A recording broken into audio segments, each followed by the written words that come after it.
No, historicity of Quran. I wouldn't say Same 50-50. You want to? No, Quran only. Quran. No, well, Quran it's already only. been done. It's been done 100 times over. Quran. If you want to do something new, we'd like to do something new. No. I'm going to use your verses. Can you use my verses to disapprove the Quran? When was the Quran authenticated? Was it with Muhammad's times? Yeah, proper debate. 50-50. Oh, sorry, I just want to ask a question. I'm not in for debate. No, are you a Christian? Are you a Christian?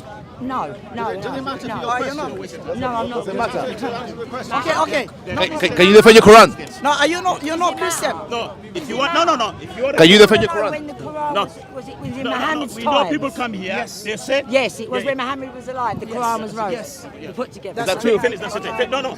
Okay, what he said. So do you want What did he say? What did he say? 50-50? That Muhammad was alive when the Quran was completed? 50-50. I'm not even certain there was a Muhammad. We're not certain. I'm only asking when the Quran was put together. Was it in Muhammad's times or not? Okay, do you want 50-50? 50-50. Quran No. You're scared. I want to talk about something new. We've heard the Trinity arguments. No. Boring. Let's talk about something new. boring. Talk about something new. Ask me anything about the Quran. You can talk to anyone about the I will ask you Trinity. anything I about don't- your book. Let's talk about the Quran. Do you Let's accept? talk about the Quran. No, do you accept? No, I've already answered the Quran. you. I can defend. Can you defend your book? All right. Can you defend your book? 50-50. Can you Defend the Quran defend your first. book? Defend the Quran first. 50-50. Defend the Quran first. Not the Quran. First the Quran. No, you. 50-50. I'm talking You can about ask me about. Look. somebody Look. subjugated. I'll ask you one simple question. Can you answer? Wait. Okay. I will You're not ask you. interested. I've given him an Okay. opportunity. Doesn't want I'll ask to. you a simple That's what they defend the Quran. That's what they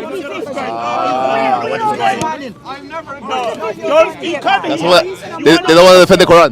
Us about the Quran, you don't want to talk about the Bible. What's that? And you like a Christian? 50-50. Yeah, a real quick wrap. What happened there? No, he's not willing to discuss the topic that we came here to talk about. You know, we've already heard the Trinity arguments 100 times over. You know, it's boring. So what do you wanted to discuss with him? there's 101 topics, but I think probably sources of the Quran. What else? The multiple versions of the Quran, maybe as well. Multiple versions of the Quran. Yeah. How many versions are there, Mel? 36 last time I've seen, but possibly more, with hundreds and thousands of variations between them. Okay. Not massively significant, but if the claim by Muslims is that this was perfectly preserved, I'd like to know which one is perfectly preserved. Right. You know. So you know. Any thoughts?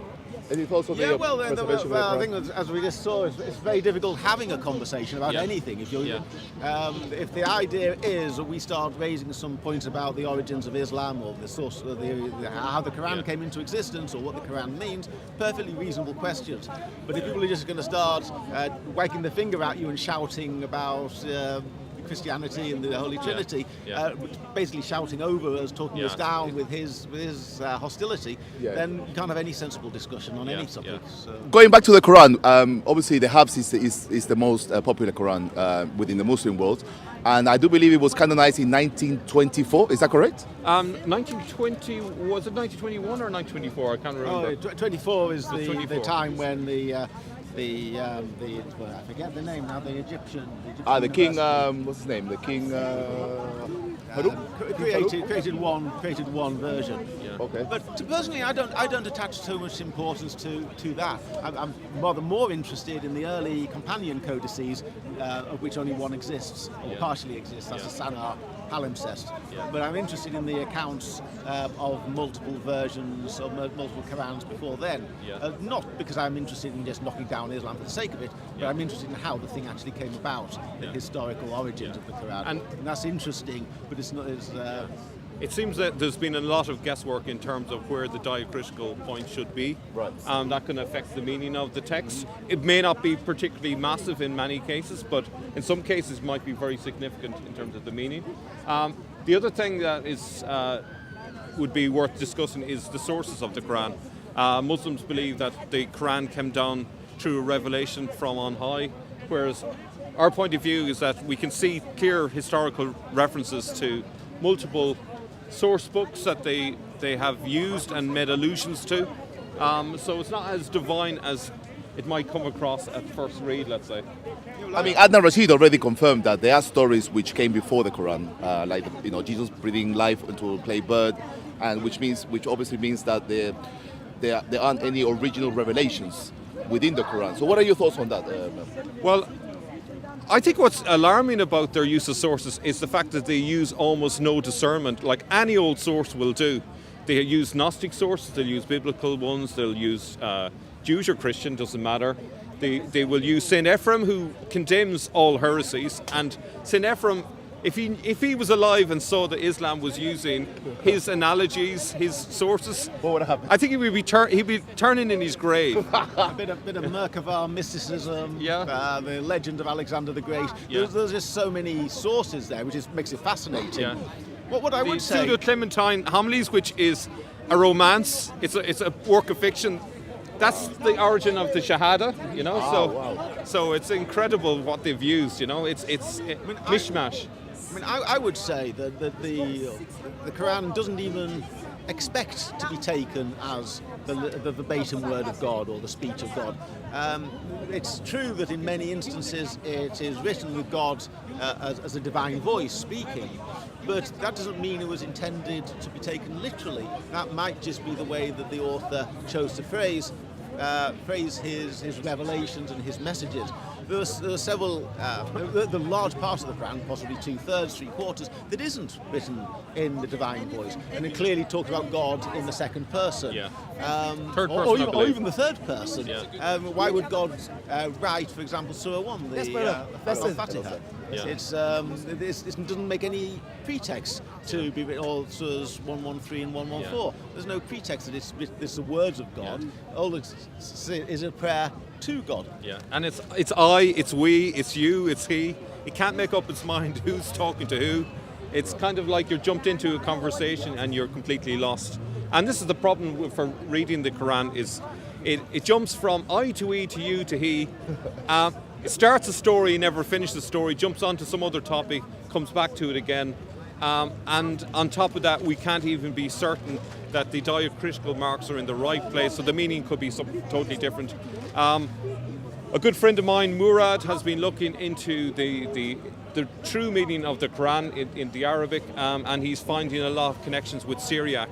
And the translation that we've been given is a very much a distorted meaning, and it's going to be interesting when he brings out his official translation of the Quran. It might actually change people's views of what the true meaning of the Quran is later, So. Wow, I'm really looking forward to that. And obviously, you guys are doing an amazing job with Jay Smith at Profando Films, looking at the historicity of the Quran, Islam. Please tell the family how they can find your work, which channel they should be subscribing. So my channel is Islamic Origins, and your channel is? Oh, well, my main offering now is an article that I published last Easter on academia. It's called Jerusalem, City of Islam by Paul Ellis. So if you Google that, or you go onto the academia site and ask for Jerusalem, City of Islam, you will find it. It's very long. It's 100 pages long, and it tries to make the case that the Masjid al-Haram in the Quran, the place that is a holy place of worship, that the Quranic community was trying to capture, was in fact Jerusalem. There's nothing at all to do with Mecca. Mecca didn't exist, or there's no evidence that Mecca existed. Wow. But all the evidence points to Jerusalem. If you asked Moses, or David, or Solomon, or Saul, or Zechariah, or Abraham, or Jesus, or John the Baptist, where is the sacred place of worship, they would all say Jerusalem.